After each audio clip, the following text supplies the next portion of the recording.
The dust was a living thing. It had been for 3 days.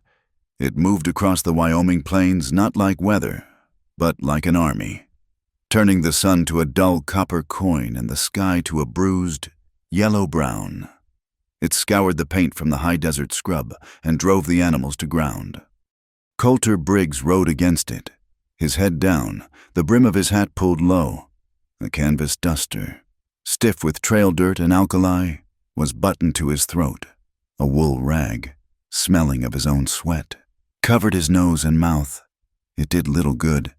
The grit was in his teeth, a fine paste that ground together when he clenched his jaw. It was in his eyes, turning them red and raw. His mare, a tough, grain-fed bay, lowered her head and labored. Each step was an effort. Coulter leaned forward, patting her neck. She was all he had left that mattered. He was not looking for trouble. He was just looking for a wall to put his back against, to block the wind, a place to get his mare out of the punishing grit, to give her water that was not half mud, and grain that was not full of sand. He was looking for rest. Pike's Hollow appeared as a collection of smudges in the howling gloom. It was not much of a town. It was a scar, a place where a few desperate men had tried to scratch a living from the unforgiving land and were, by all appearances, losing. A general store with a false front, a saloon with a busted hitching rail, a blacksmith shop dark and cold, and a large livery barn that seemed to be the only building still showing a profit. The wind tore at him as he dismounted, his joints stiff from 60 miles of fighting the storm. He led the mare toward the livery, his boots sinking into the fine powder that covered the street like a brown snowfall. He heard the noise before he saw the gathering. It was not the sound of a town hiding from the wind. It was the low, steady drone of a man's voice, trying to sound important. Coulter pushed open the heavy livery door, which scraped on its runners, letting in a swirl of dust and a gust of cold air. The stable smelled of manure, old hay, horses, and something else, fear. It was a wedding. They were gathered in the center aisle. Between the stalls, a half-dozen townsfolk, huddled in worn coats, a blacksmith, a woman who looked like she ran the saloon, a few ranch hands, and in the middle, a preacher, a thin man whose Bible was open, the pages fluttering in the draft that sliced under the door. Coulter stopped, his hand still on the door. He was just looking for the hostler, a place to stall his horse, but he stopped. The preacher's hand was shaking. Coulter could see it from the doorway. He was reading the words of the Lord, but his eyes kept darting to the man on his left. That man was Vernon Rake. Coulter did not need to be told the name. He had heard of Rake up north, a man who owned the water, and therefore owned the land, and therefore owned the people. Rake was thick in the shoulders, wearing a black broadcloth suit that looked too tight, as if his body were swelling against it. His face was weathered, but not in the way of a man who works.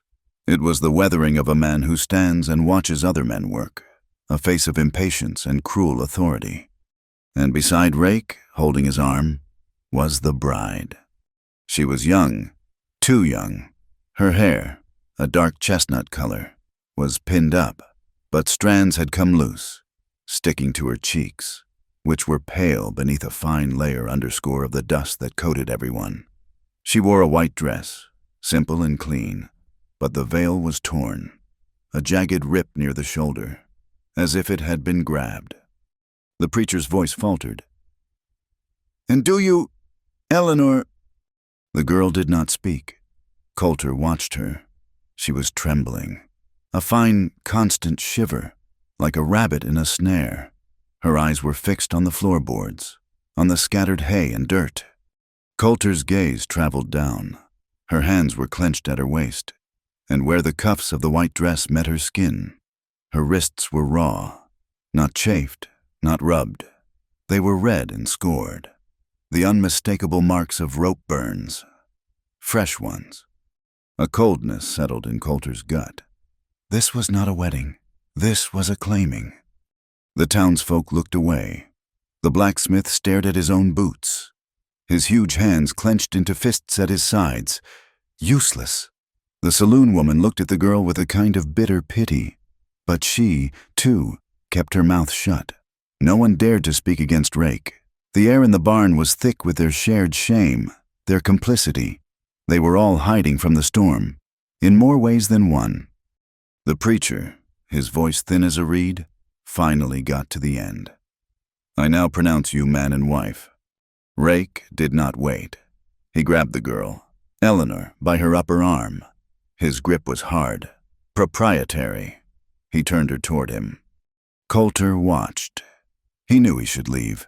He knew this was not his business. He had promised himself he would never again step into another man's fight. He had learned that lesson in the fire and blood that had taken everything from him. He was a man passing through. Rake pushed the torn veil back. The girl flinched. He put his thick hand on the back of her head, lacing his fingers in her hair, and pulled her to him. He pressed his mouth to hers. It was not a kiss. It was an act of possession, a branding, done in front of witnesses to make it legal. And as he did it, the girl's eyes flew open. She recoiled from the kiss with a shudder that ran through her whole body. Her eyes, wide with a terror so pure it was almost silent, darted past Rake's shoulder. They searched the shadows of the barn, looking for an escape, for a savior, for anything but the reality of the man holding her. Her gaze found Coulter. He was 20 feet away, a stranger wrapped in canvas, half hidden by the door. But she saw him. He saw her. It was only for a second, but what he saw in that second stuck in him, like a burr under a saddle blanket. It was not just terror. He had seen terror before. It was terror, yes, but beneath it, burning cold, was a spark of defiance, a desperate, raging, hopeless defiance. It was the look of a soul that was not yet broken, but knew it was about to be. Then Rake let her go, shoving her slightly. He turned to the crowd, a grim smile of ownership on his face. Coulter Briggs turned and slipped back out into the storm. He did not look for the hostler.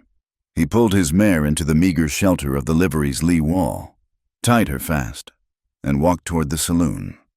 The wind nearly tore his hat from his head. He needed a drink. He needed to wash the taste of the town's fear and the sight of the girl's eyes from his mouth. He pushed into the saloon. It was empty, save for the barkeep. The dust storm had killed all business.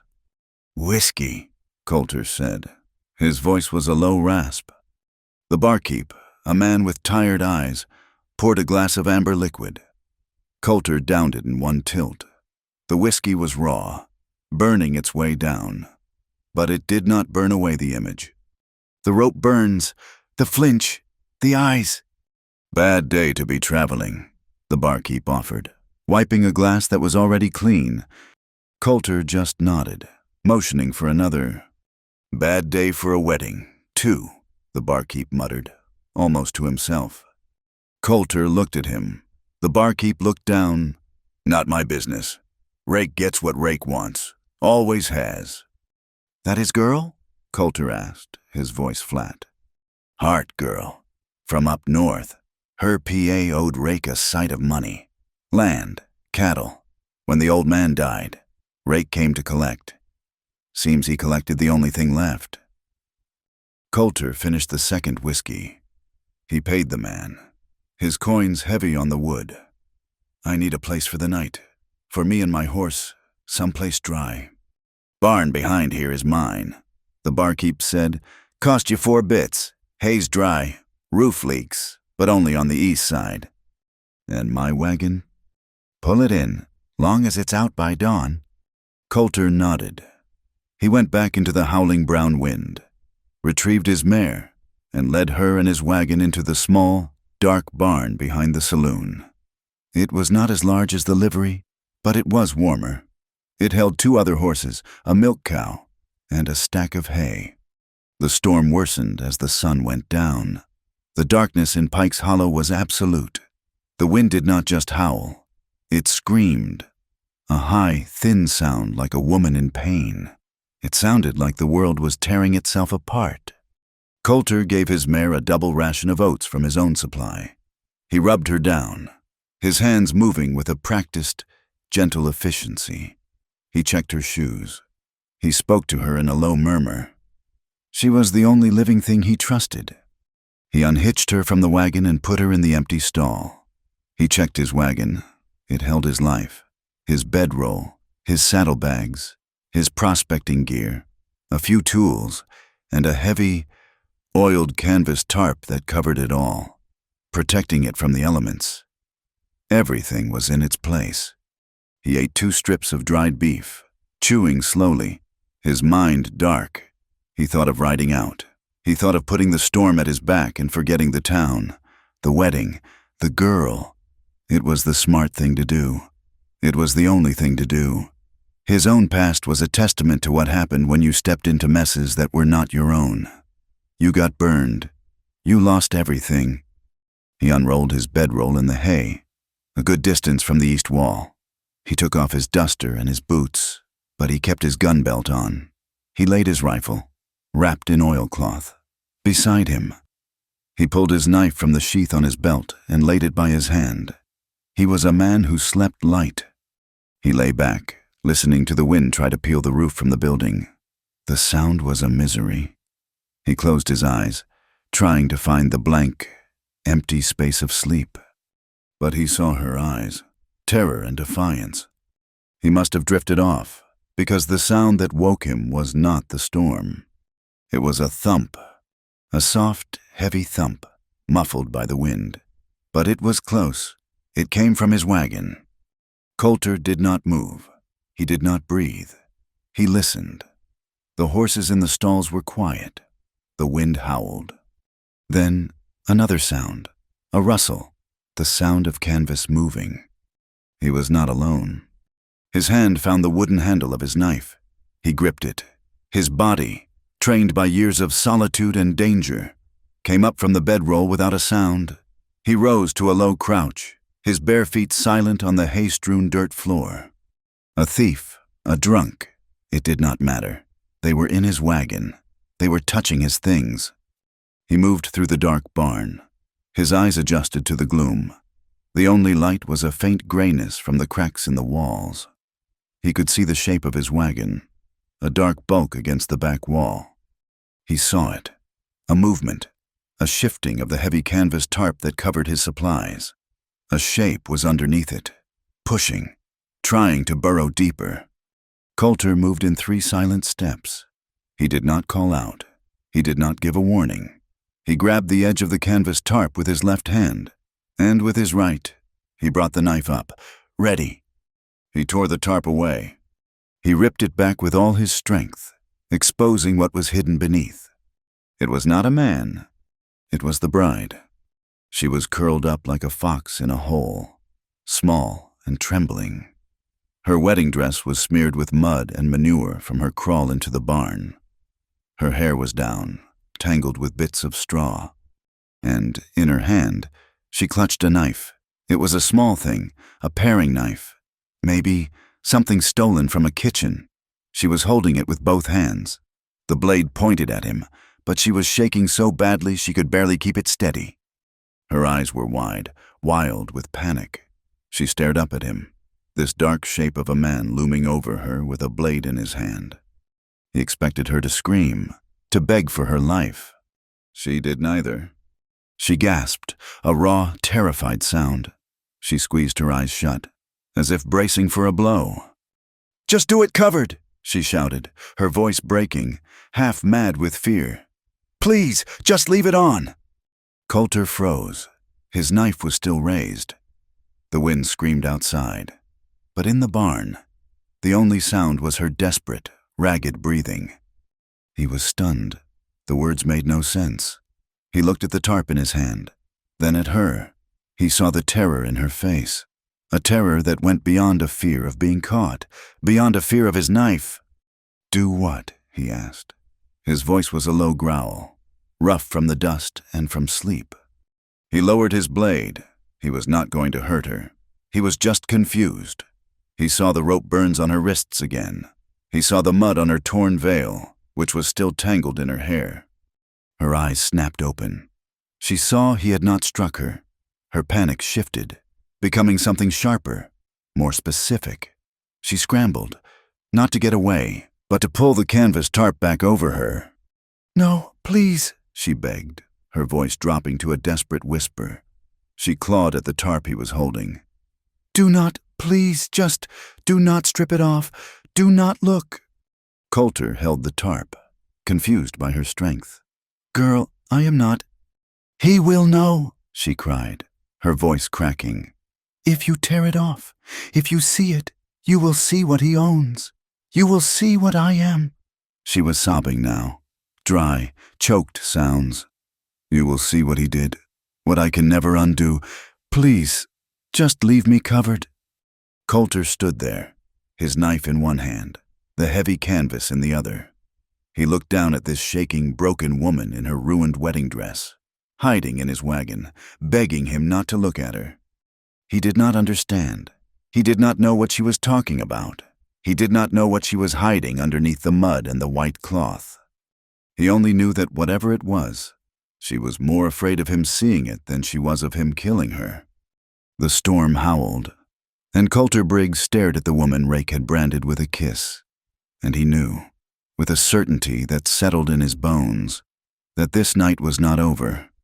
Coulter's hand, slick with his own sweat, still gripped the knife.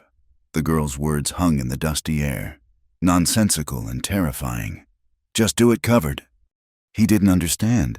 He was a man of simple actions. A horse was lame. You shot it. You were hungry. You hunted. A woman was cowering in your wagon, terrified of being seen. What was that? "I'm not going to hurt you," he said. His voice was rough, lower than he intended.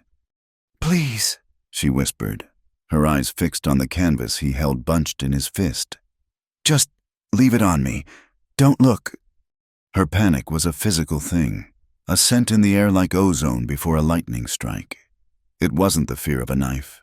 It was the fear of a witness. He had to know. He was not a man who could walk away from a puzzle, and this was a dark one. He needed to see the shape of the trouble he was in. "I have to," he said, and his voice was almost gentle. He pulled the rest of the tarp away. She cried out, a small, choked sound, and tried to curl tighter, to hide herself. She was still in the wedding dress, now fouled with dirt and hay. As she moved, the torn fabric at her waist gaped open, and the dress, already loose, shifted low on her back. Coulter saw it. He froze. The knife in his hand suddenly felt heavy, useless. It was not a wound. It was not a fresh injury from Rake, not a bruise or a cut. It was a scar, old, silvered, and puckered against the pale skin low on her back, just above the line of her waist. It was a mark, burned into her flesh as a man would burn a mark into a steer. 2 letters, entwined, VR. Coulter had seen men hanged. He'd seen men shot. He'd seen the aftermath of a cholera camp. He had never felt sickness rise in his throat this fast. It was the smell of burned hide, the smell of a hot iron, the smell of possession. The girl, Ellie, had turned her face into the rough wood of the wagon bed. A sob tore through her, a dry, ragged sound that had no tears left. It was the sound of a shame so deep it had hollowed her out. His first reaction was a sharp, involuntary intake of breath, a flinch. He couldn't help it. It was a gesture of pure, animal shock. And she heard it. She heard his small gasp of horror, and it broke her. She began to sob in earnest, her shoulders shaking violently. In that second, Coulter Briggs felt a wave of shame so hot it burned his own face. He was ashamed of his reaction, ashamed that his shock had confirmed her deepest fear, that she was a thing to be recoiled from. He dropped the tarp. His knife was still in his hand, but he forgot it. He reached not for her, but for his bedroll in the hay. He grabbed the heavy wool blanket and, with a movement that was almost clumsy, he covered her.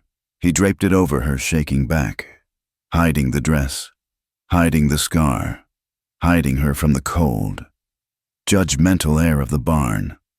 He did that, Coulter stated. It was not a question. She nodded, her face still hidden. He stood up, his limbs feeling stiff and cold.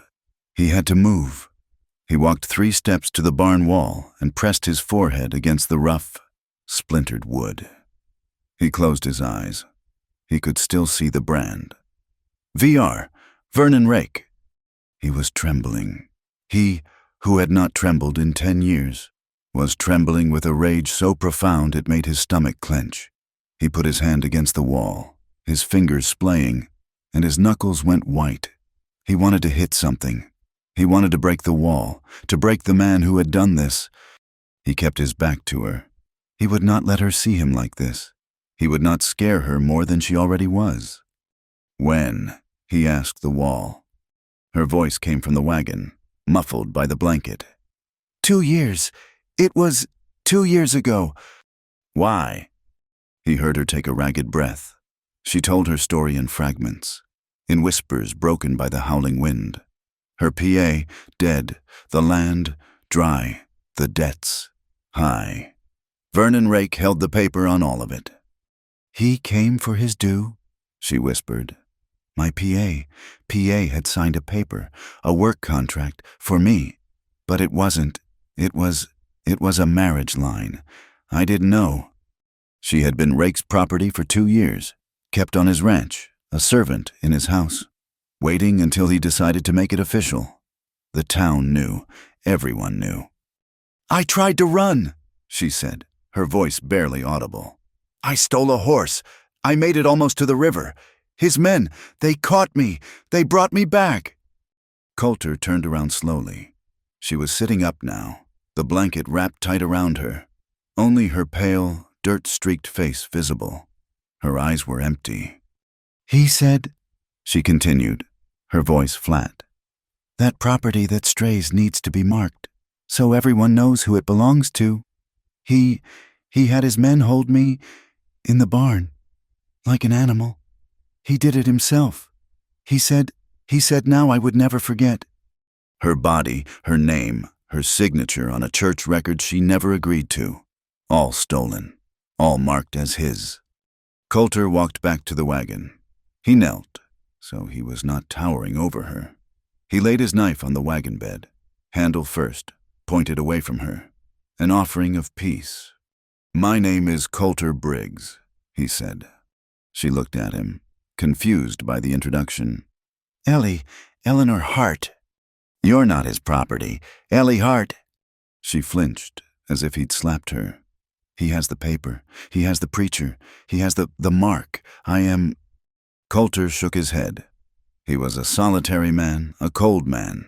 He'd built a wall around himself 10 feet thick, made of loss and silence. And in one night, this girl, with her rope-burned wrists and her terrible secret, had breached it. He did not touch her. He knew instinctively that a man's touch would be poison to her right now. He did not offer comfort. He did not have any to give. Instead, he made a choice. He was supposed to ride south. He was supposed to leave this all behind, but the image of that brand and the memory of his own lost justice collided in his chest. He's not keeping you, Coulter said.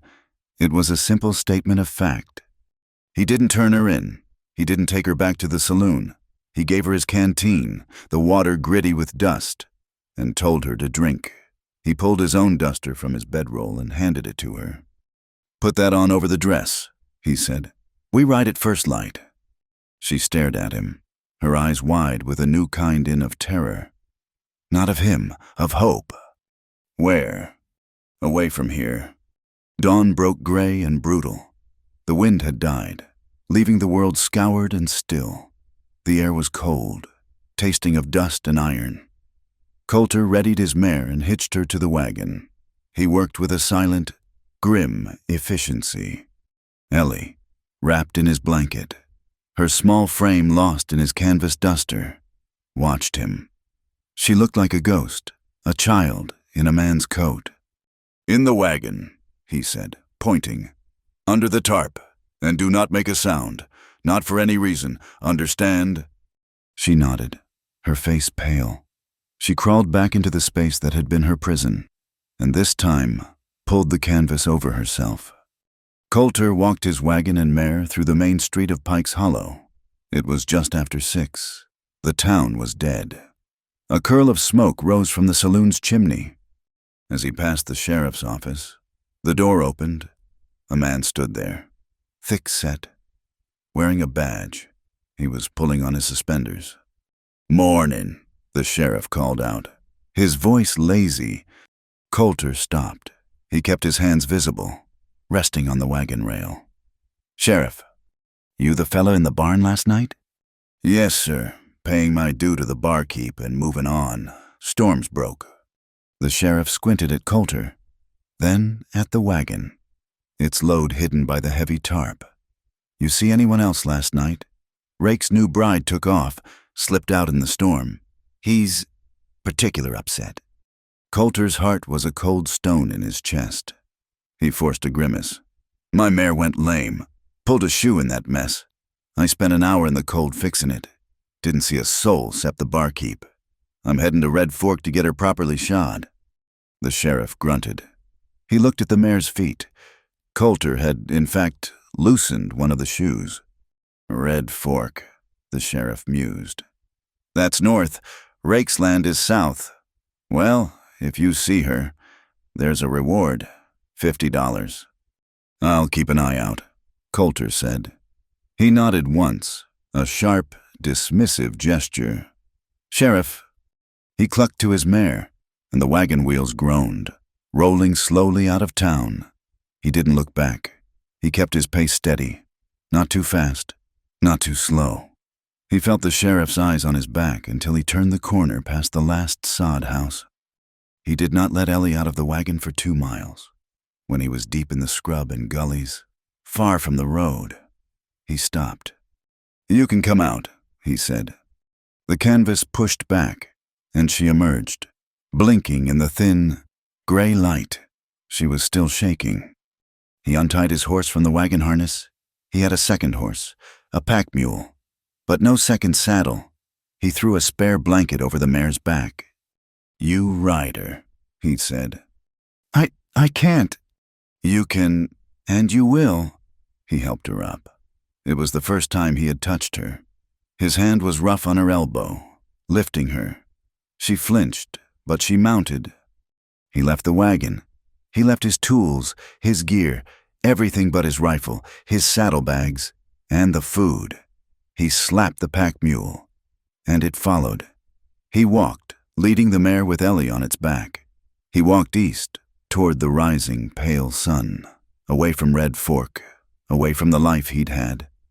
They traveled all day. They said nothing. They moved through a landscape of broken hills and dry arroyos. Ellie rode hunched over. The blanket pulled around her shoulders. She flinched at every sudden sound. A hawk's cry made her gasp.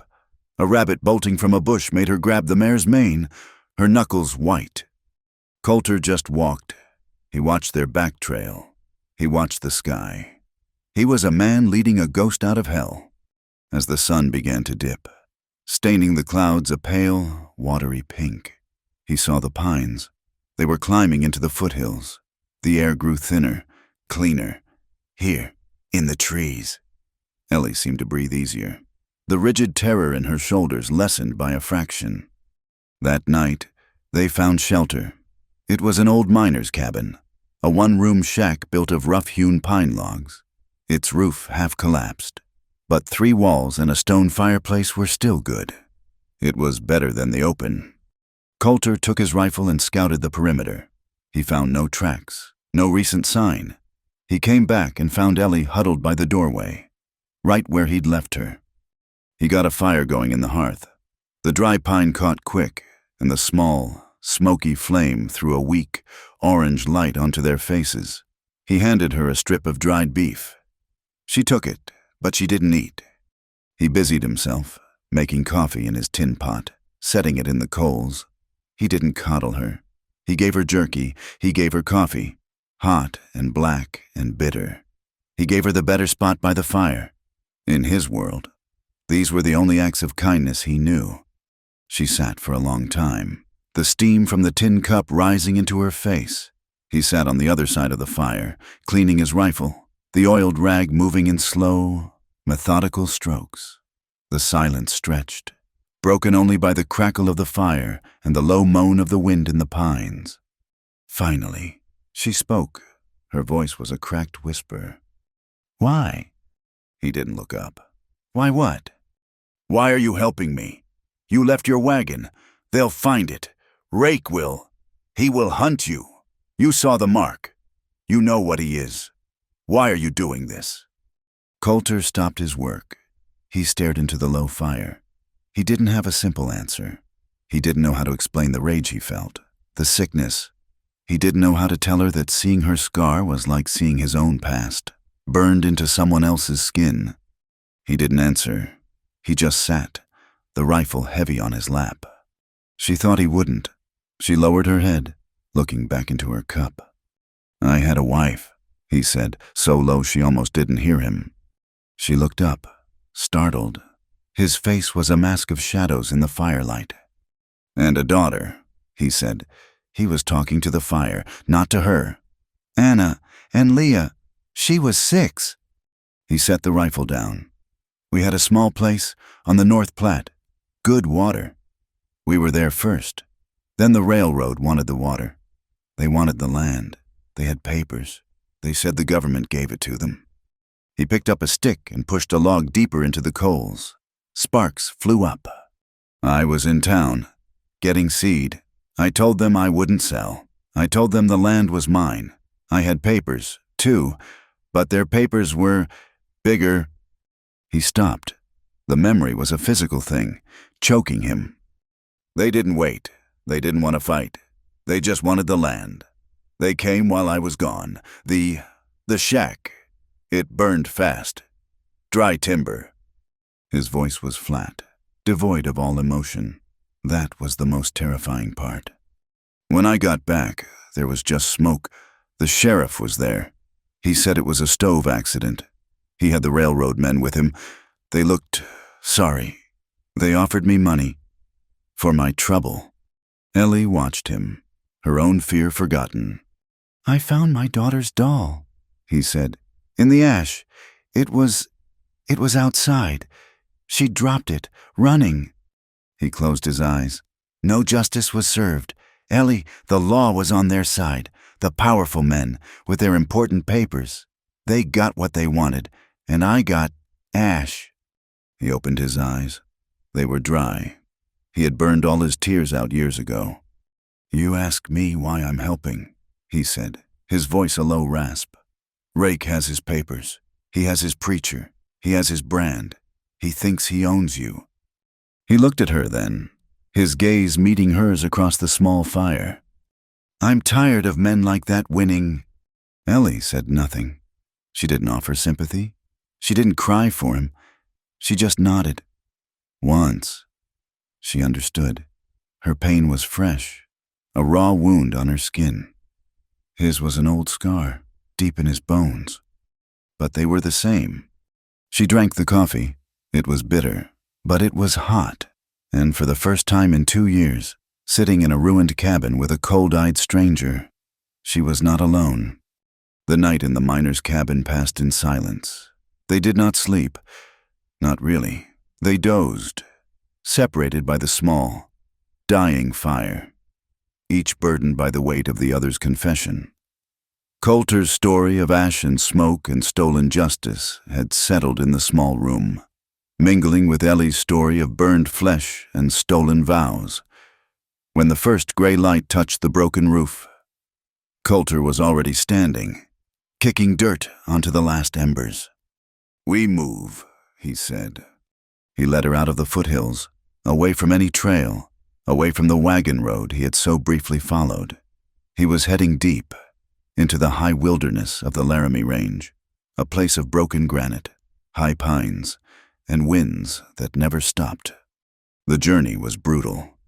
Coulter walked, his rifle in the crook of his arm, leading the mare.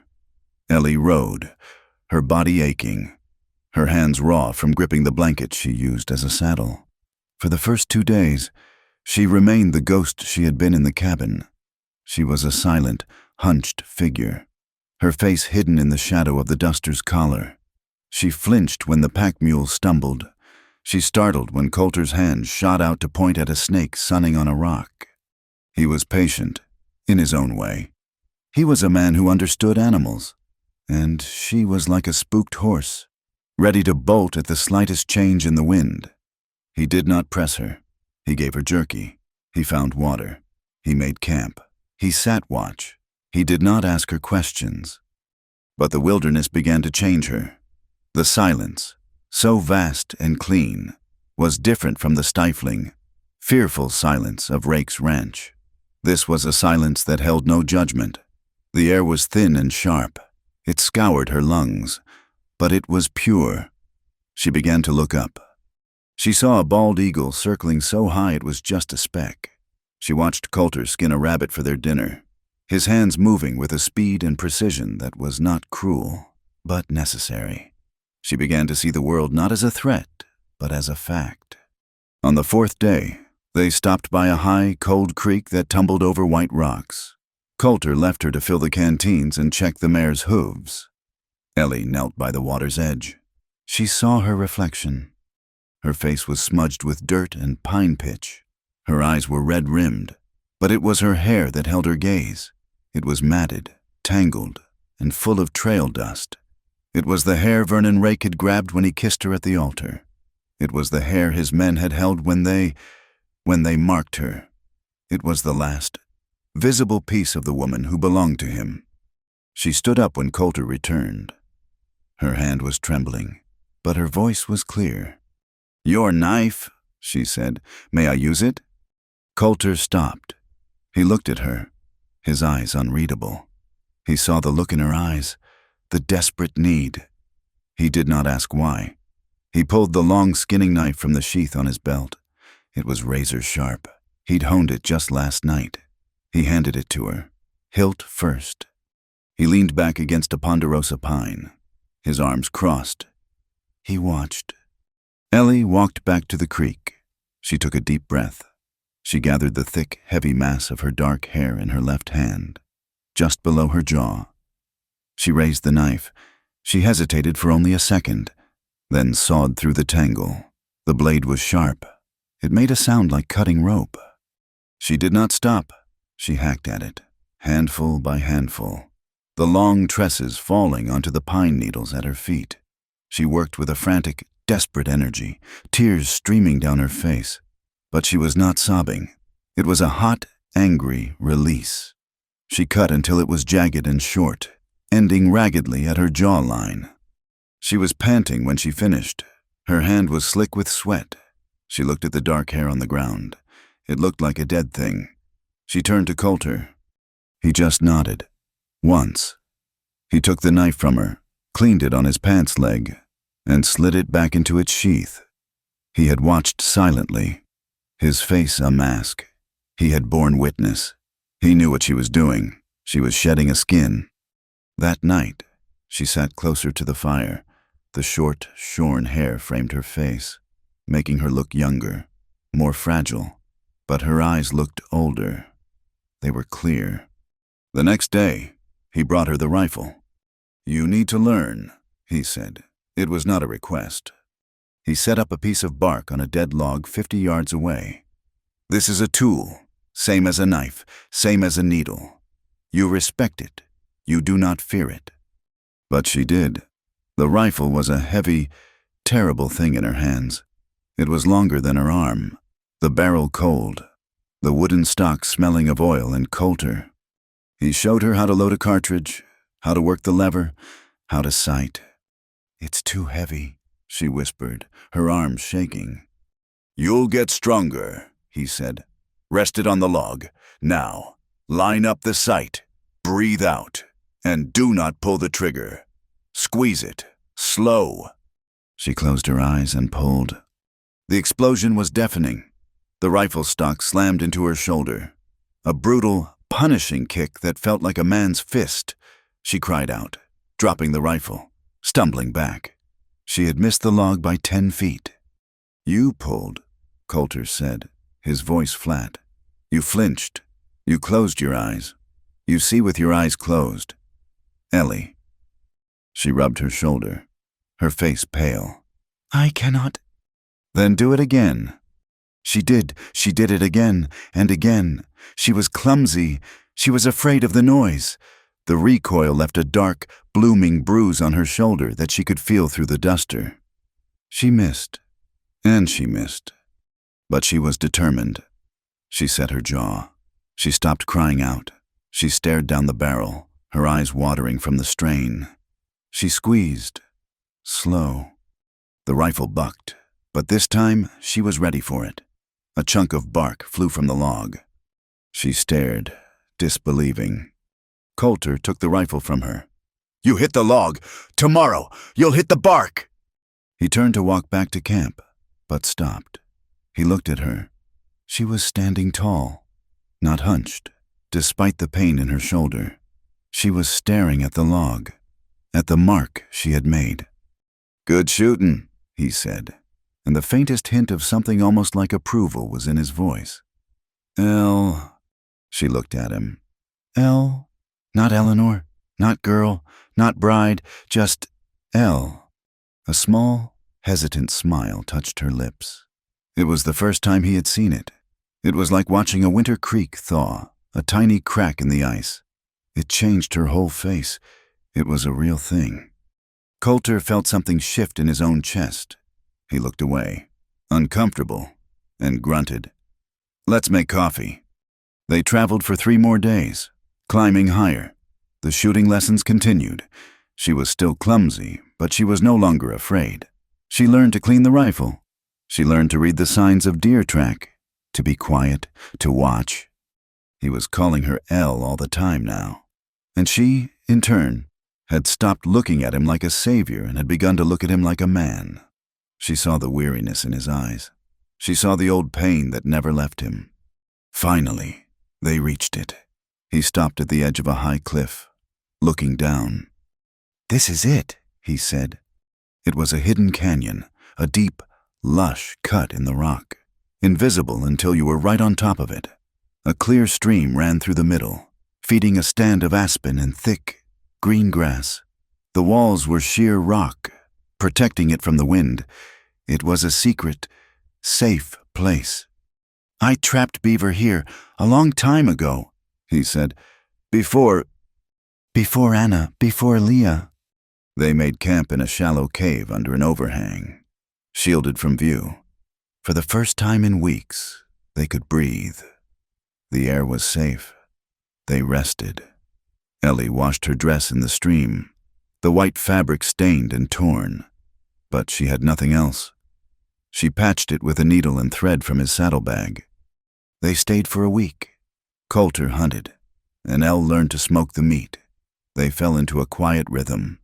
They were 2 broken people, living in a hidden crack in the world. It was safe. But it was not safe for long.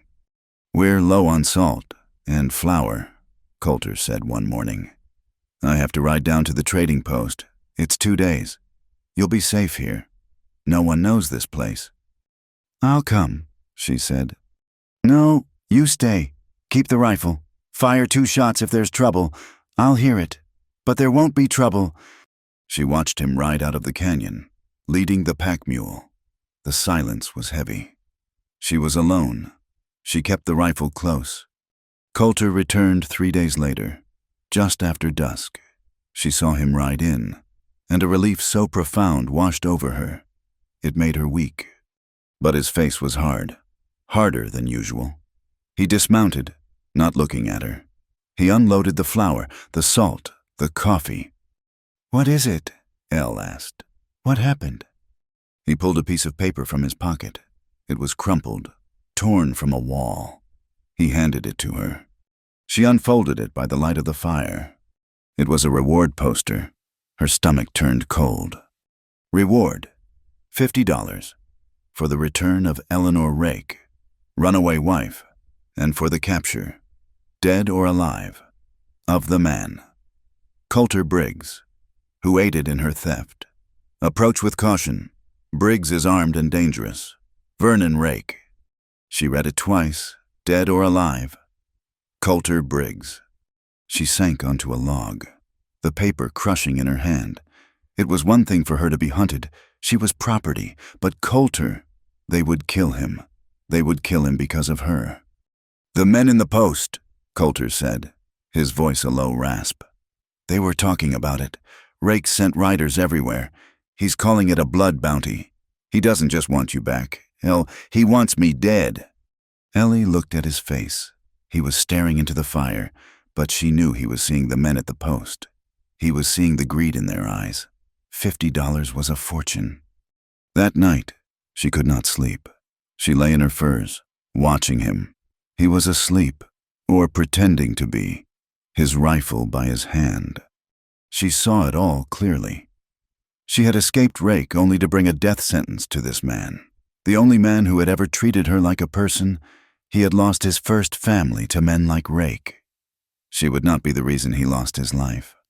She made her choice. The fire was down to red, glowing embers. The moon was a high, cold sliver. She moved, slow as a breath. She slipped out of her furs. She packed a small bundle, a strip of jerky, his knife, the one she thought of as hers now, and a full canteen. She stood. She looked at him one last time. His face, in sleep, looked older, carved from stone. "I'm sorry," she whispered, a sound the wind stole.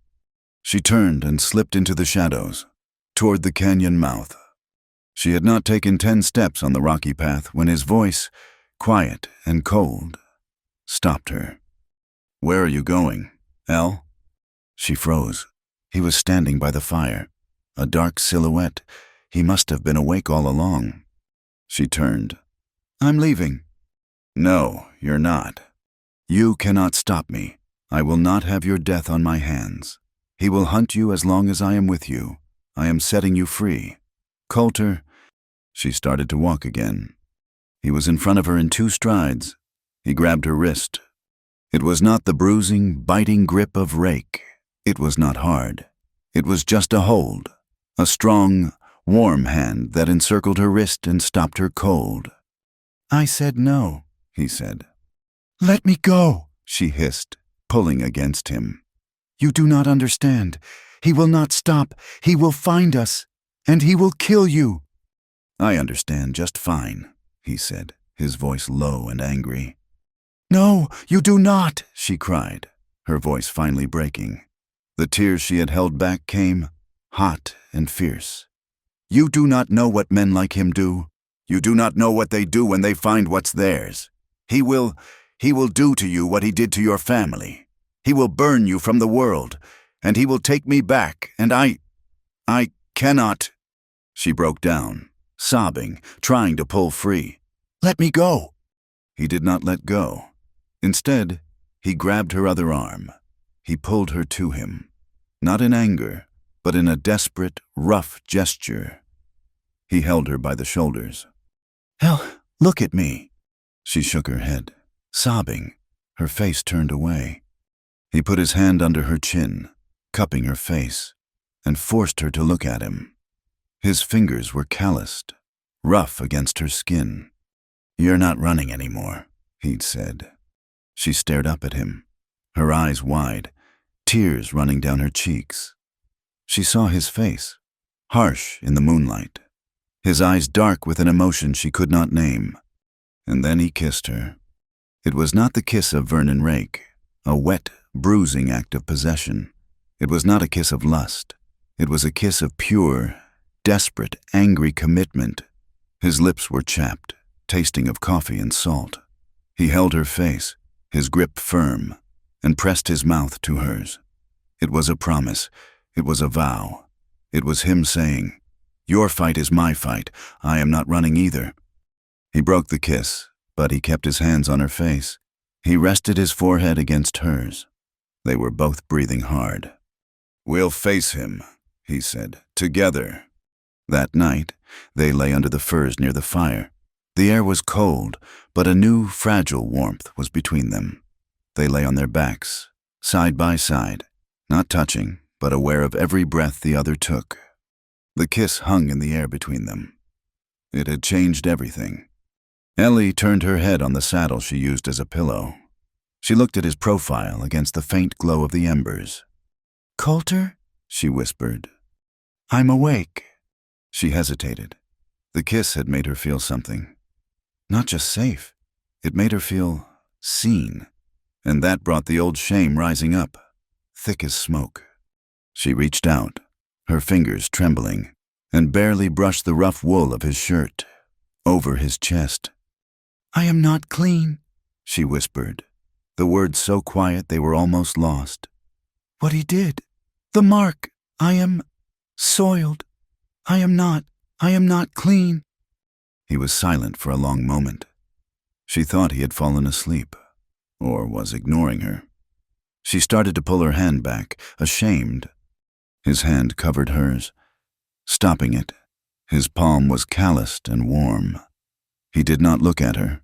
He kept staring up at the dark roof of the cave.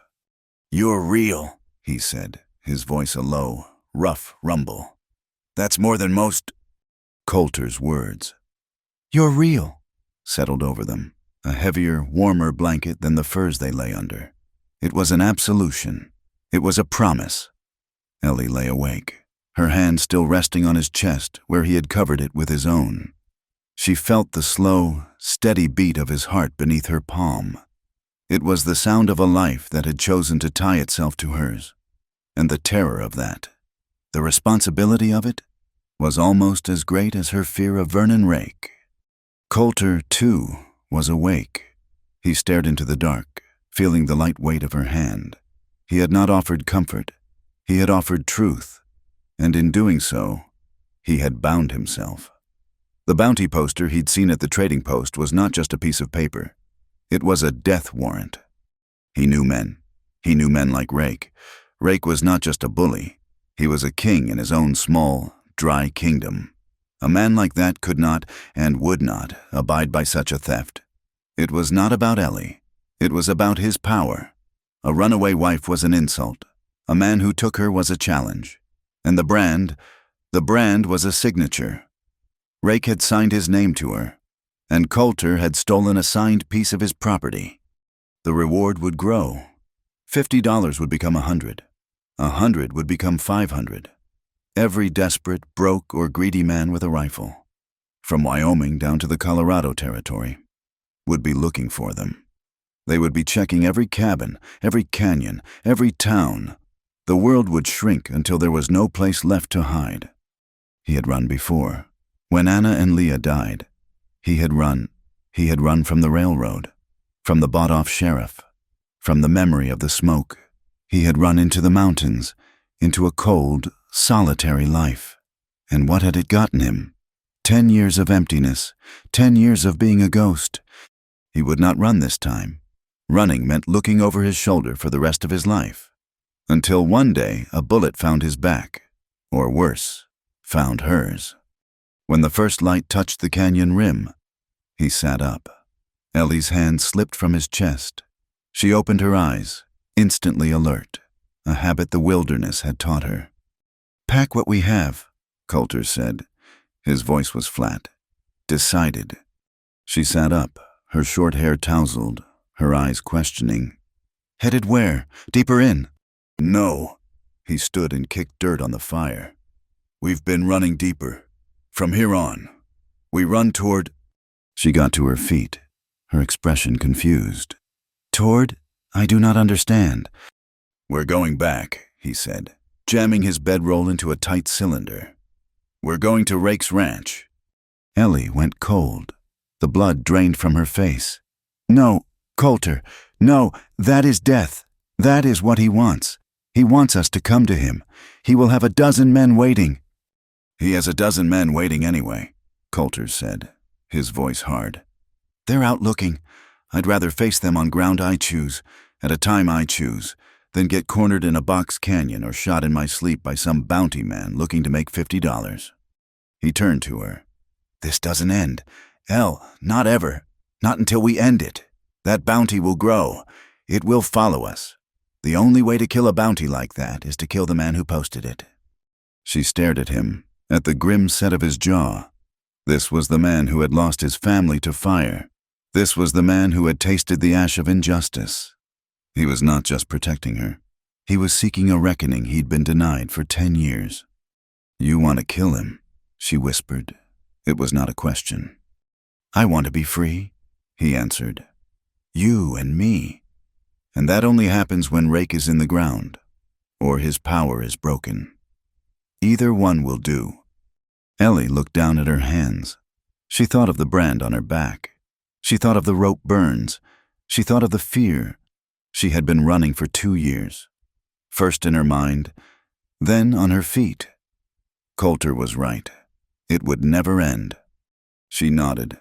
A single, sharp movement. "All right, we go back." But first, there was something she had to do. "I need paper and something to write with." Coulter looked at her, then unslung his saddlebag.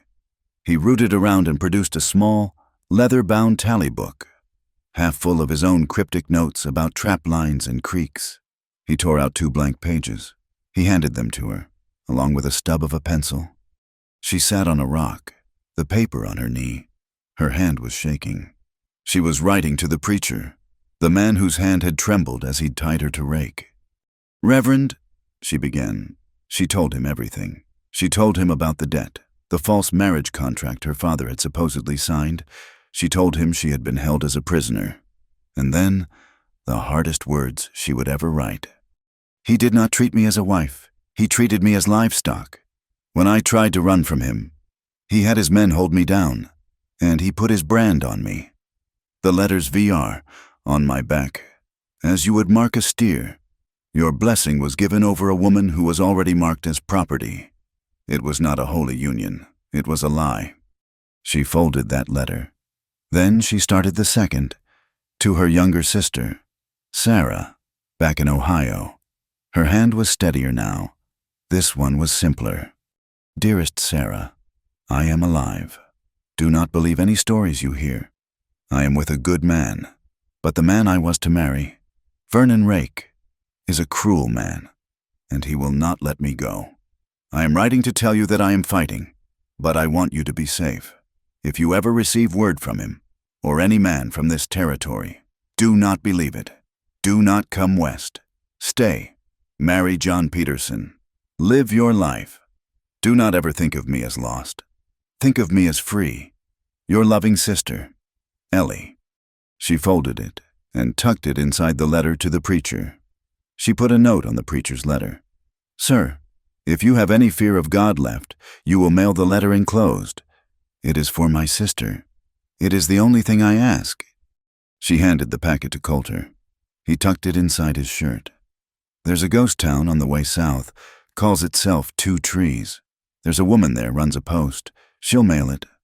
They rode out of the canyon, not as fugitives, but as fighters. The world looked different. The sky was the same, but their purpose was new. They were no longer prey. They were hunters. 2 Trees was barely a town. It was a handful of collapsed sod houses and one standing building with a faded sign that said, "Trading." The wind whistled through the empty windows of the other buildings. Coulter dismounted. "Wait here. Keep the rifle ready." "I'm coming with you," Ellie said. She slid off the mare, the rifle in her hand. Coulter looked at her. She had changed. Her short hair was tucked under the brim of his hat, which she'd taken to wearing. She had traded the ruined wedding dress for a pair of his old wool pants, worn thin at the knees, and a spare shirt. They were held up by a piece of rope, but she walked in them with a confidence she had never possessed in a dress. She walked taller. He nodded. "All right." They walked in together. The store was dark, smelling of dust, dried herbs, and mice. An old woman, her face a map of wrinkles, sat behind the counter, knitting. She didn't look up. "Closed," she said, her voice like dry leaves. "Need to post a letter, ma'am," Coulter said, "and buy flour, and cartridges, 38.55. The woman looked up then, her eyes sharp and black as a bird's, taking them both in. She saw Coulter's rifle, the knife on his hip, She saw Ellie, the pants, the man's hat, the way she held the second rifle. Not like a prop, but like she knew how to use it. "You two are the ones," she said. Coulter's hand moved, almost imperceptibly, closer to his pistol. "The ones. The ones Rake's so angry about? The runaway wife and the man. $50 bounty. Dead or alive?" She cackled, a dry, rattling sound. "He must be a fool to let a prize like this one walk away." She was looking at Ellie. "And you must be a bigger fool to be with her." "We're just here for supplies, ma'am," Coulter said, his voice cold. "I'm Martha," the woman said, ignoring him. She set down her knitting. "And I don't care about Rake's bounty. I care about Rake's money. He buys his feed from me and pays late. Cartridges are on the shelf. Flowers in the barrel." While Coulter gathered the supplies, Martha stared at Ellie. "Heard he marked you." Ellie flinched, her hand instinctively going to her back. "Don't look surprised," Martha said. "This land has ears. He's a bad man. Vernon Rake, always has been. My husband, God rest him, always said Rake had a soul as dry as this town." She pulled a worn deck of playing cards from a drawer. "You want your fortune, girl?" "No," Ellie said. "I just want the letters mailed." "I'll mail them, but you need to know what you're riding into." She shuffled the cards, her hands quick and practiced. She laid 3 on the counter: an ace of spades, a queen of hearts, reversed, a king of clubs. "Death," Martha said, tapping the ace. "That's what you're riding toward. No surprise there." She tapped the queen. "This is you, upside down, the woman of the heart, turned on her head. All your pain, your world, it's all been turned inside out." She tapped the king. "That's him, Rake, the Dark King, the man of clubs, a man of ambition and violence. He sits between you and the end." She laid down one more card, the 10 of spades. "Pain," Martha said. "But it's beside the reversed queen. It's pain reversed, it's justice, and it's paid for." She drew one last card, the ace of hearts. "In blood." She swept the cards up. "Justice in blood, that's what the cards say. Now, that'll be $4 for the supplies. The postage is free." They rode out of 2 trees, the widow's words hanging in the air. Justice in blood. Ellie pulled Coulter's hat down low. "I don't believe in fortunes." "Doesn't matter," Coulter said, scanning the ridge lines. "She's right about the blood. It's coming." They were in Rake's territory now. This was the land he owned, the water he controlled. The air felt different, thicker, watched. They rode with caution, staying in the arroyos, moving through the low scrub. They were 2 days from the ranch. They were looking for a place to make a cold camp when Coulter reined in his horse. He held up a hand. "Wait." He dismounted, his rifle in his hand. "Stay here." He walked forward, low and quiet, toward a stand of cottonwood by a dry creek bed. Ellie watched him, her heart pounding. He stopped. He stood still for a long time. Then he lowered his rifle and took his hat off. Ellie's stomach clenched. She slid off the mare, her own rifle in her hand, and ran to him. "I told you to wait," he said, his voice rough. He tried to block her view, but it was too late. A man was hanging from the largest cottonwood. He had been there for a day, maybe 2. His boots were gone. Ellie knew him. His name was Silas, a young hand, barely 18, who worked for Rake. He was one of the few who had been kind to her. He had snuck her an apple once. He had looked away, ashamed, when Rake was cruel. Ellie felt the bile rise in her throat. She turned away, her body shaking. A piece of rough cardboard was pinned to the man's chest. 4 words, scrawled in charcoal. "For the whore." "He knew," Ellie whispered, her voice choked. "Silas, he must have known I was leaving. Maybe he tried to help.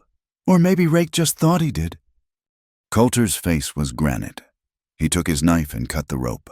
The body fell with a heavy, sickening thud. He did not let her look. He dragged the poor boy into the bushes. "We can't bury him, not now. We can't leave sign," he said. He was all business, but his voice was tight with a rage that matched her own. This was not a bounty. This was a message. This was Rake's answer to her defiance. He was telling her what he did to people who crossed him. He was telling her what he would do to her, and to Coulter. That night, they made a cold camp. No fire. They sat in the dark, the image of Silas hanging between them, the full weight of what they were doing, of the man they were riding against, settled on them. "He was just a boy," Ellie said into the dark. "Rake doesn't care," Coulter said. "It was for you, to break you, to make you run back, begging for his mercy." "It's not working," she said, her voice hard.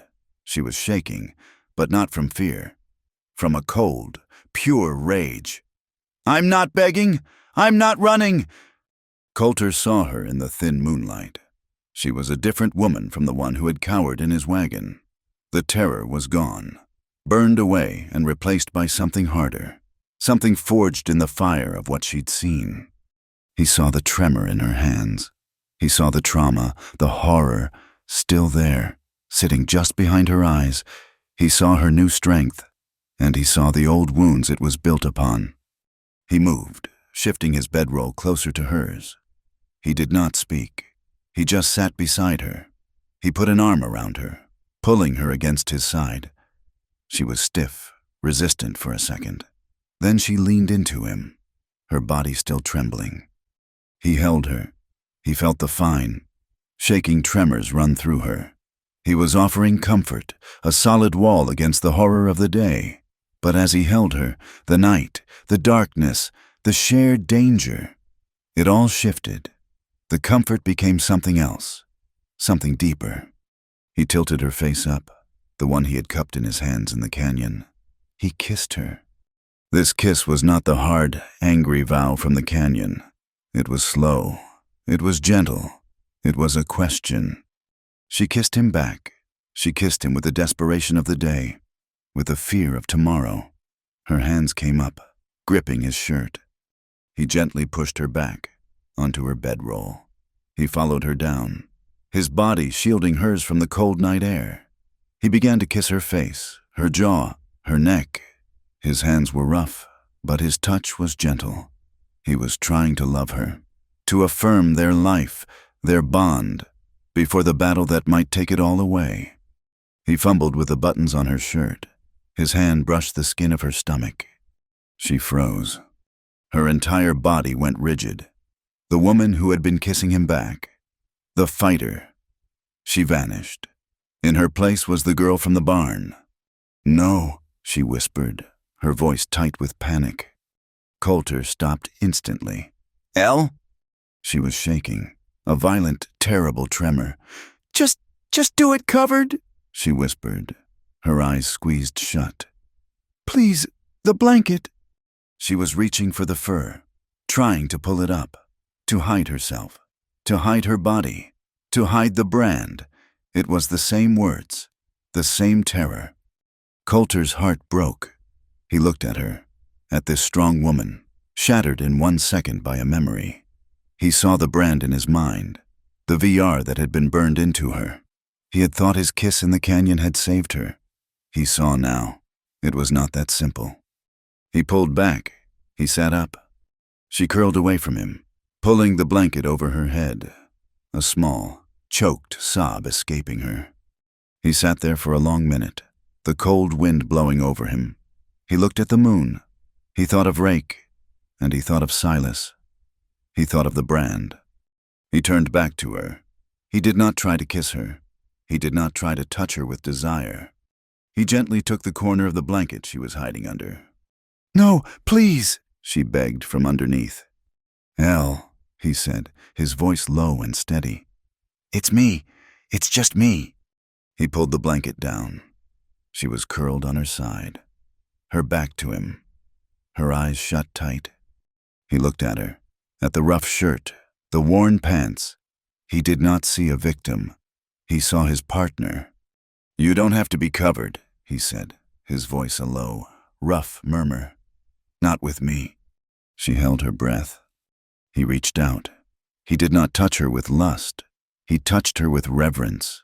He gently, so gently, pushed the rough shirt up. He exposed the pale skin of her lower back. He saw it again, silvered in the moonlight. The scar, the ugly, puckered mark of ownership. Ellie flinched, waiting for his recoil, for his disgust. He leaned down, and he kissed her, not her lips. He pressed his mouth, warm and firm, directly onto the center of the scar. Ellie gasped. It was not a gasp of fear. It was a sharp, broken intake of breath, a shock. He kissed the V. He kissed the R. He kissed the ruined skin, not as a lover, but as a healer. He was rewriting the brand. He was erasing Rake's signature and signing his own, a promise of acceptance. Ellie lay perfectly still. A single tear, then another, rolled from the corner of her eye, hot against the cold ground. But she was not shaking. He pulled the shirt back down, covering her. He lay down on his own bedroll, beside her, his back to hers. He did not touch her again. He did not need to. He had touched the part of her that mattered. He had seen all of her, the real, marked, broken, and strong woman she was, and he had not turned away. She lay awake in the dark, her back to his, feeling the phantom warmth of his lips on her scar. The mark was still there. It would always be there. But for the first time, it did not burn. The night was cold and thin. They did not sleep. They sat with their backs against a rock, sharing the last of the coffee, their bodies close, sharing warmth. Coulter's kiss on her scar had not erased it, but it had reclaimed it. It was a mark of survival now, not of ownership. He had seen the deepest, most shamed part of her and had not recoiled. He had named it real, and with that, the last of the girl's terror had burned away, leaving the hard, tempered steel of the woman. When the sky in the east turned from black to a bruised, watery gray, they stood as one.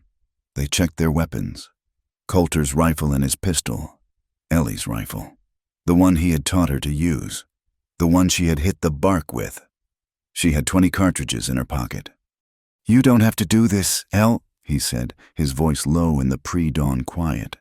"We can still ride north. We can hide."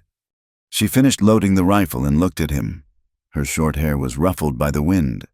She was wearing his hat. "You asked me at the creek. You said, 'You see with your eyes closed?' I see now. Coulter, I see clear. We finish this. Or it finishes us." He nodded. He saw the woman his wife, Anna, might have become. He saw the strength his daughter, Leah, would have grown to have. He saw Ellie. He mounted his mare. She mounted the pack mule. It was sturdy and calm. They did not speak again. They rode out of the arroyo and onto the flat plain that led to Vernon Rake's ranch. The land was his. Every blade of grass, every drop of water, every cow, all of it. And he believed her. Dawn broke as they reached the rise overlooking the ranch house. It was a large, imposing structure built of thick pine, a fortress against the land, with a wide porch, barns, a bunkhouse, and corrals were spread out behind it. Smoke was already rising from the cookhouse chimney. Life was stirring. They did not sneak. They did not look for cover. They rode down the main track, side by side, their rifles held ready, across their laps. They rode into the main yard, a wide, hard-packed expanse of dirt, a few ranch hands, just coming from the bunkhouse, coffee cups in hand. Stopped. They stared. They saw a hard-faced man and a woman in pants and a man's hat, both armed, riding in like they owned the place. Coulter pulled his mare to a halt in the center of the yard. Ellie stopped beside him. They were 50 feet from the main house. A man yelled, "That's her! That's the woman!" One of the hands, braver or stupider than the rest, dropped his cup and his hand went to the pistol on his hip. Coulter did not even look at him. He raised his rifle with one hand, pointed it at the sky, and fired. The shot was a deafening crack in the cold morning air. It scattered chickens and sent the ranch hands diving for cover. The man who had been reaching for his gun froze, his hand still on the grip. The next one goes lower. Coulter's voice boomed, flat and cold as a river stone. "We are here for Rake. Get him!" The front door of the ranch house opened. Vernon Rake stepped out onto the porch. He was fully dressed, a dark vest over a clean white shirt. He held a cup of coffee. He was not afraid. He did not look surprised. He looked annoyed, as if he had been interrupted from his breakfast. His eyes found Ellie. He smiled, a thin, cruel twist of his lips. "Well," he said, his voice carrying easily, "the stray returns, and you brought the dog that stole you. I have to thank you, Briggs. You saved me the trouble of hunting you down." Ellie felt Coulter's hand tighten on his rifle. She put her own hand on his arm. "My fight," she whispered. She looked at Rake. She sat straight on the mule. The hat shadowed her face, but her voice was clear, and it did not tremble. "I am not your stray, Vernon, and I am not your wife." Rake laughed. It was a short, sharp, ugly sound. "Are you not? The preacher said the words. The town saw it. You signed the book. You are mine. You have always been mine, girl. Ever since your PA signed you over for his debts." "That was a lie," Ellie said. "It was fraud." "It was business," Rake countered, taking a sip of his coffee. He looked her up and down, his eyes lingering on the men's clothes. "I see he's taken the dress off you. Good. I never liked it. But he can't take the mark off you. I made sure of that." He set his cup down on the porch rail. "I branded you because you ran. Ellie, it's that simple. You were mine to mark. Property that strays gets a brand, so everyone knows who it belongs to when it's found." Ellie felt the words hit her, but they no longer had the power to wound. They were just words. The scar on her back was real, but the shame was gone. "You do not own me," she said, her voice low. "You never did." "We'll see," Rake said. He nodded to the men peeking from the bunkhouse. "Take them." Coulter spoke, his voice cutting through Rake's command. "We came for the contract. Rake, the one you say her father signed." Rake's eyes narrowed. "The paper. You wrote in here, guns drawn. For a piece of paper." "We came for the proof," Coulter said. "The proof that you're a thief and a fraud. We want the ledger, the one that shows the debt." Rake's arrogance was his weakness. He laughed again. "You want the ledger? You want the proof? Fine. It's in my office. Right on the desk. It shows her PA owed me $5,000. It shows he signed her over. It's all legal. Come and see. If you think you can." He was baiting them. He was stalling. "I'll get it," Ellie said. "No," Coulter said. "You stay here. Watch the yard." "I know where he keeps it," she said. "He has 2 books. One for the town, one for himself. I know where the real one is." She slid off the mule, her rifle in her hand. "Elle, wait." "Watch my back," she said. She started walking toward the house. Coulter dismounted, his own rifle raised, scanning the bunkhouse, the barn, the rooftops. He was exposed. "Brave girl," Rake sneered from the porch. "Walking right back into the house you ran from." Ellie did not stop. She walked up the steps. Rake stood there, blocking the door. "Get out of my way, Vernon," she said. He smiled. "Or what? You'll shoot me?" "Yes." He looked into her eyes. He saw the girl he had terrorized was gone. He saw the woman holding the rifle. He saw she meant it. His smile faltered. He stepped aside.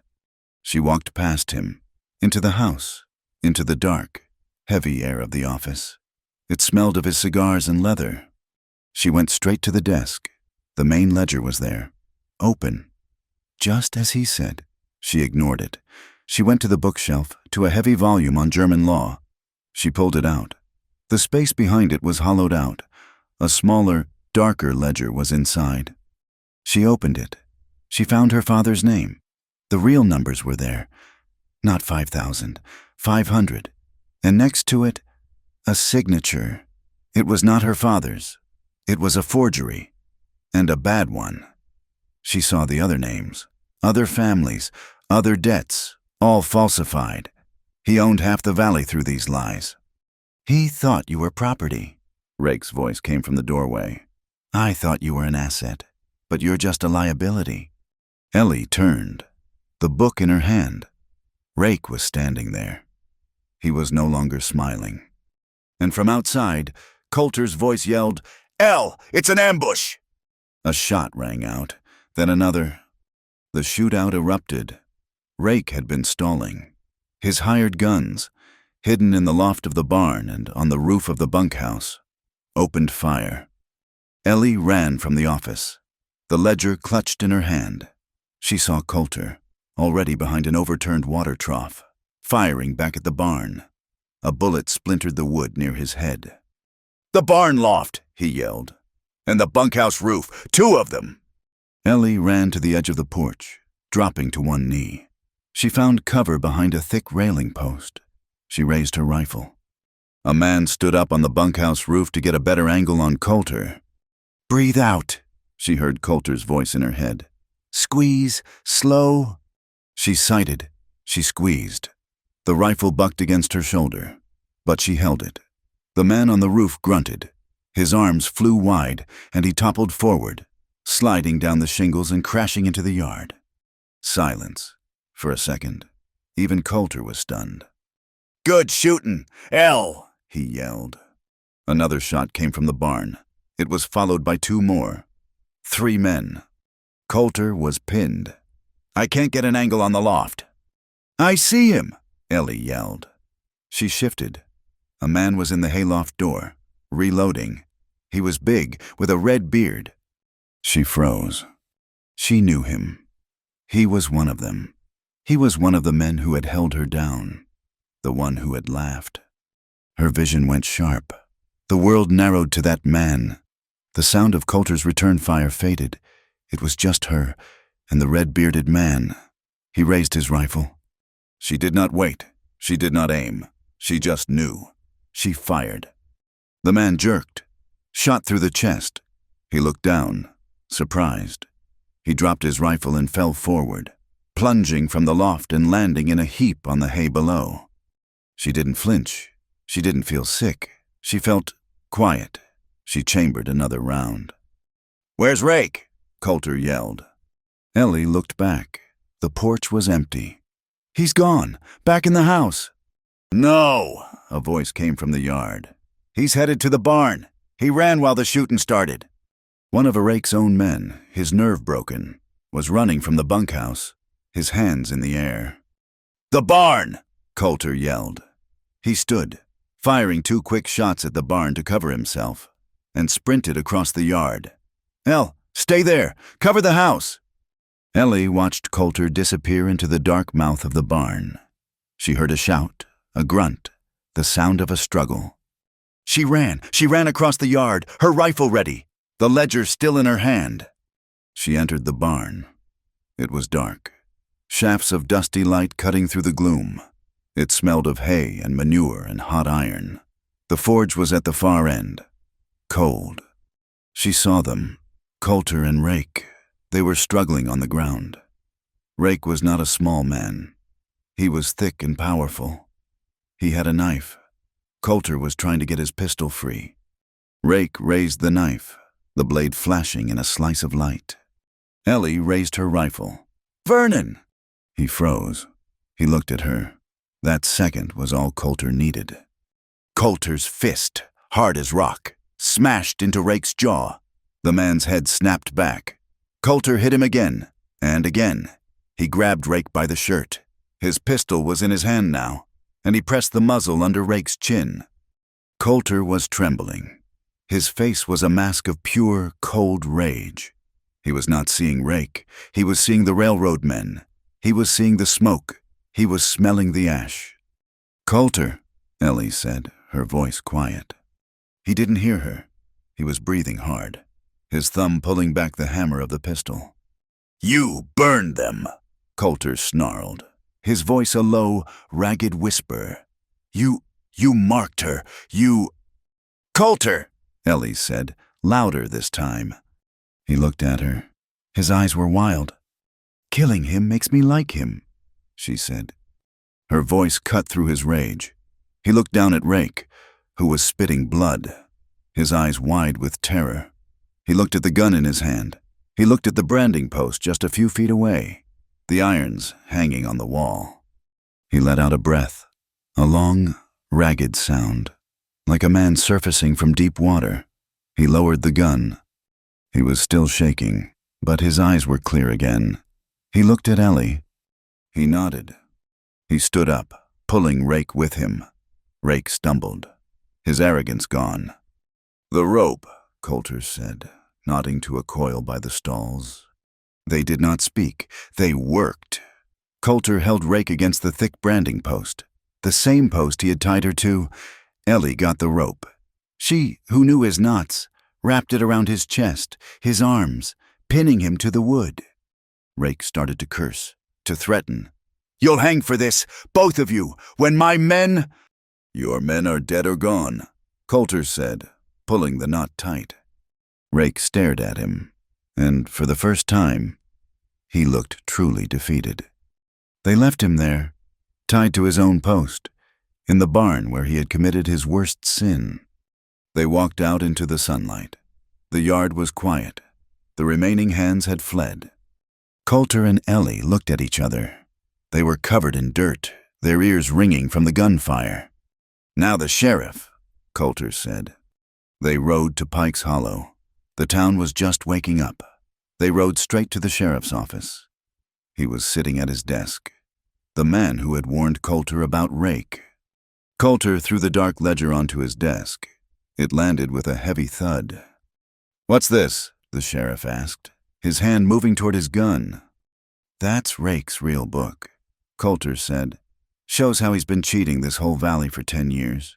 Shows he forged the contract for Ellie Hart." Ellie stood in the doorway.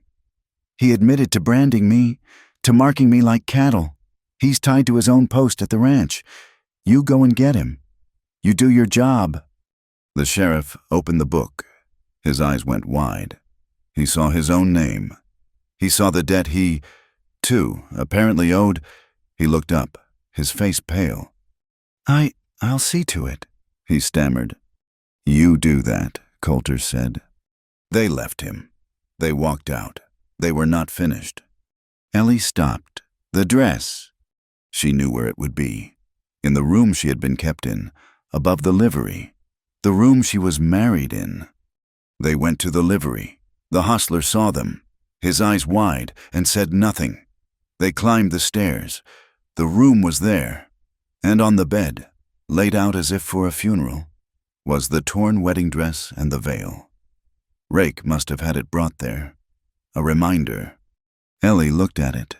The white fabric, the torn veil, the symbol of her bondage. She picked it up. She held it, then wadded it into a ball. They did not go back to the ranch.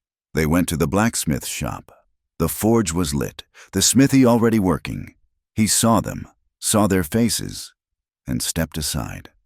Ellie walked to the forge. The coals glowed a furious, bright orange. She held the dress over the heat.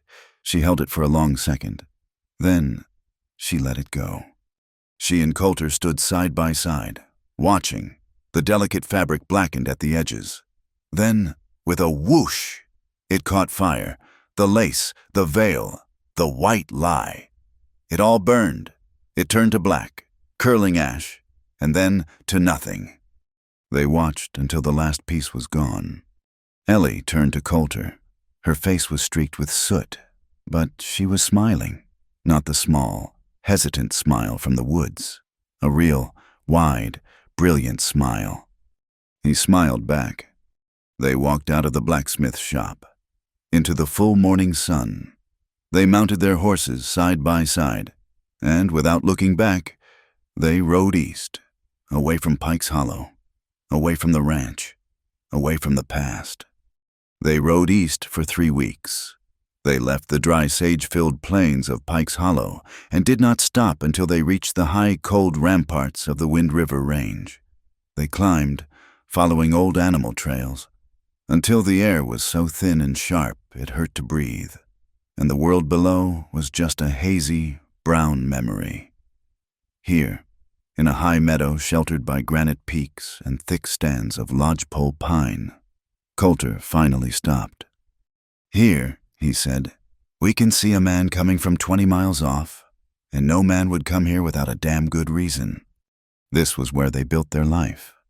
The months that followed were the hardest of their lives. They were not two lovers in a hidden paradise. They were two survivors against a brutal, unforgiving wilderness. They started with nothing but his rifle, her rifle, 2 horses, and an axe.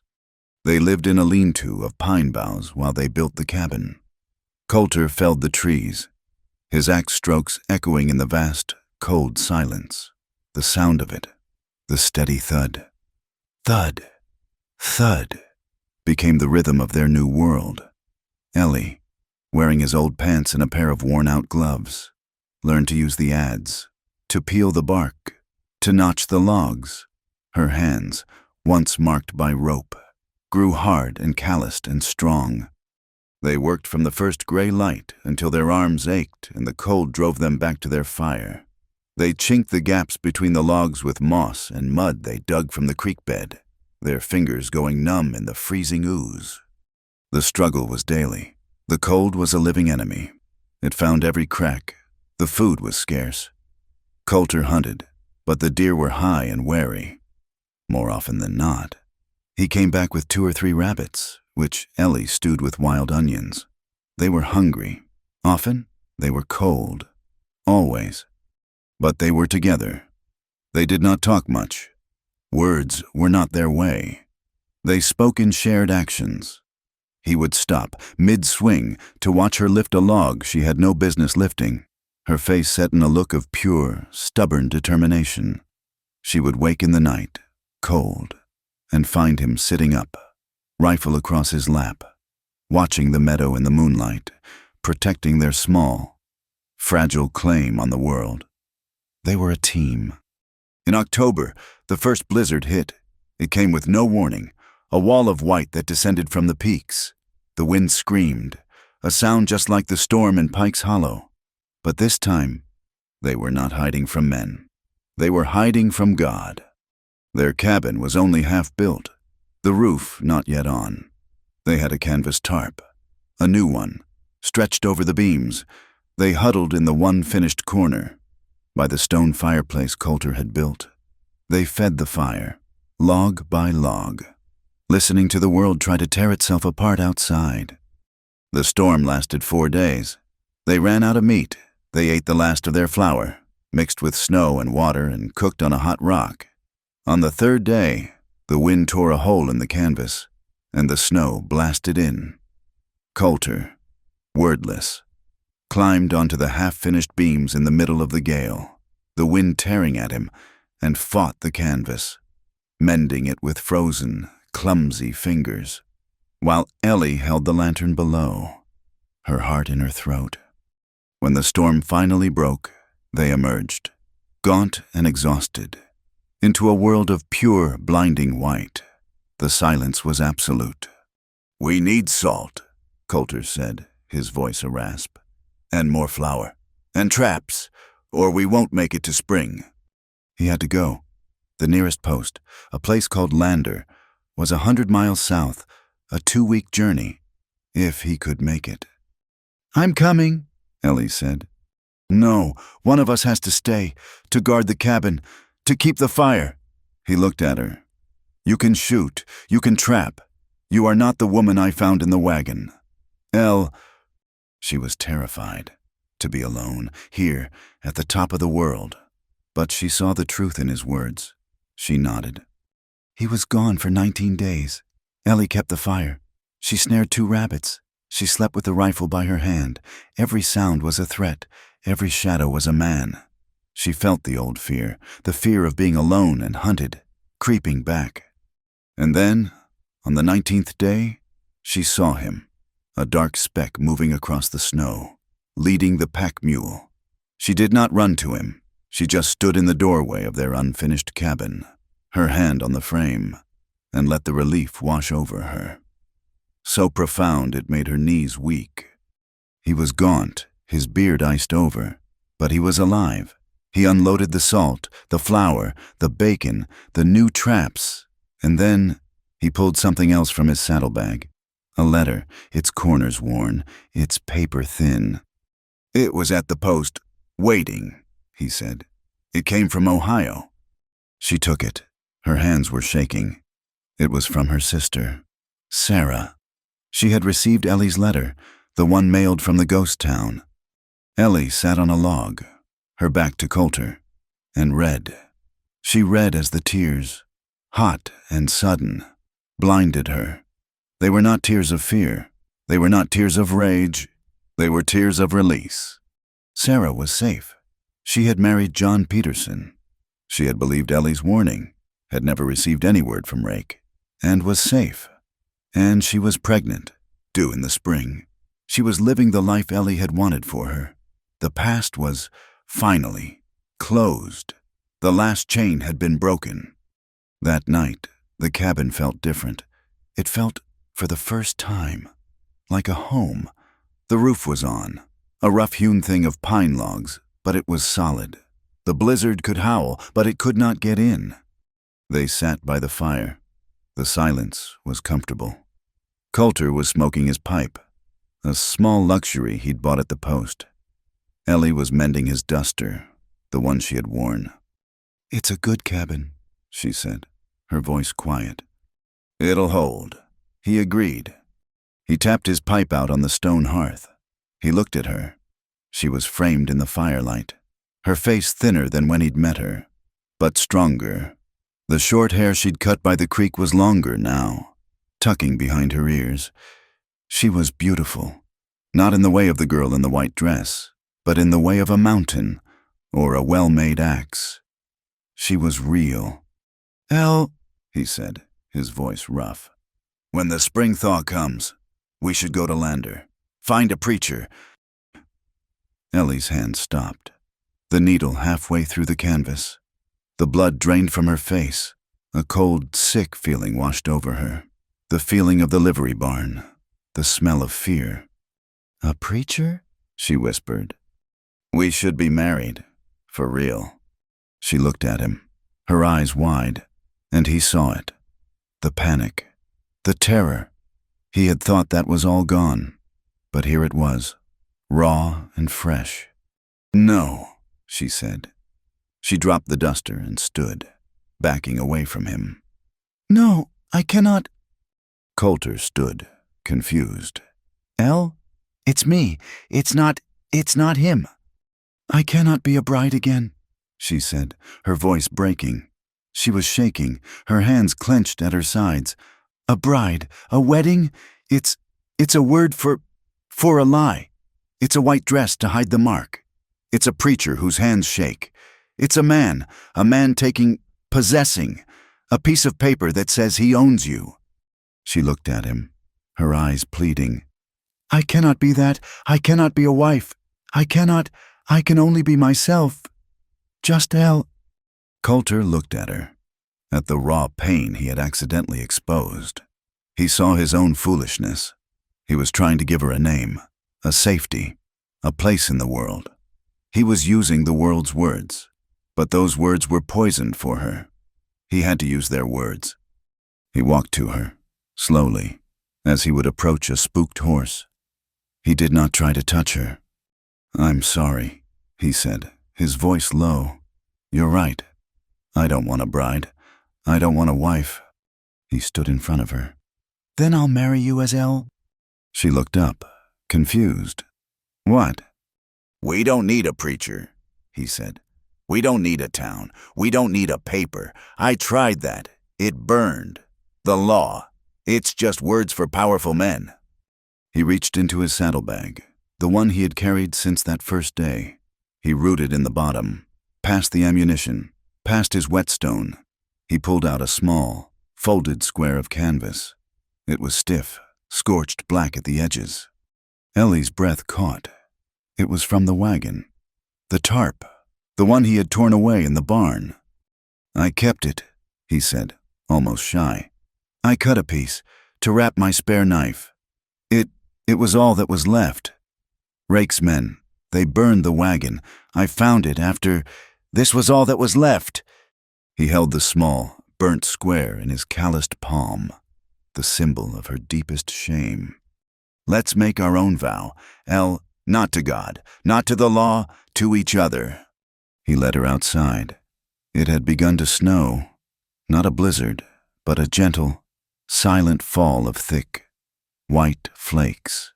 The world was quiet, hushed. The moon was a pale glow behind the clouds. They stood in the snow, in front of the cabin they had built. Coulter held out the piece of burnt canvas. "This was our beginning, in the dark, in the fear." He met her eyes. "I see you, Elle. I saw you then. I see you now, and I will stand with you. I will guard your back. I will build your home. My life is tied to yours, with or without a preacher." Ellie looked at the canvas.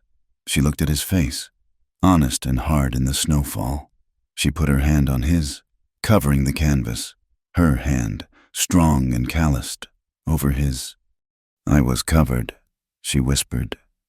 "I was afraid. And you saw me." She took a breath. "I am not afraid anymore. I am not covered. I stand here as myself. And I will stand with you. Coulter, I will guard your fire. I will build our life. I am yours. But I am mine. First." "That is all I want," he said. They stood there, in the falling snow, holding the burnt scrap of their past. It was not a contract. It was not a license. It was a promise. It was real. That night, they went back into the cabin, the snow melting in their hair. The fire was warm.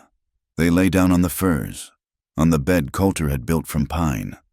He turned to her. He did not kiss her with the angry passion of the canyon, or the desperate tenderness of the cold camp. He kissed her with a deep, quiet knowing. He touched her, and she did not flinch. He undressed her, and she did not hide. He saw the scar on her back, pale in the firelight, and he kissed it, not with pity, but as a part of her. She touched his face, his chest, the old scars he carried from his own life. There was no shame. There was no fear. There was just tenderness. There was just Coulter.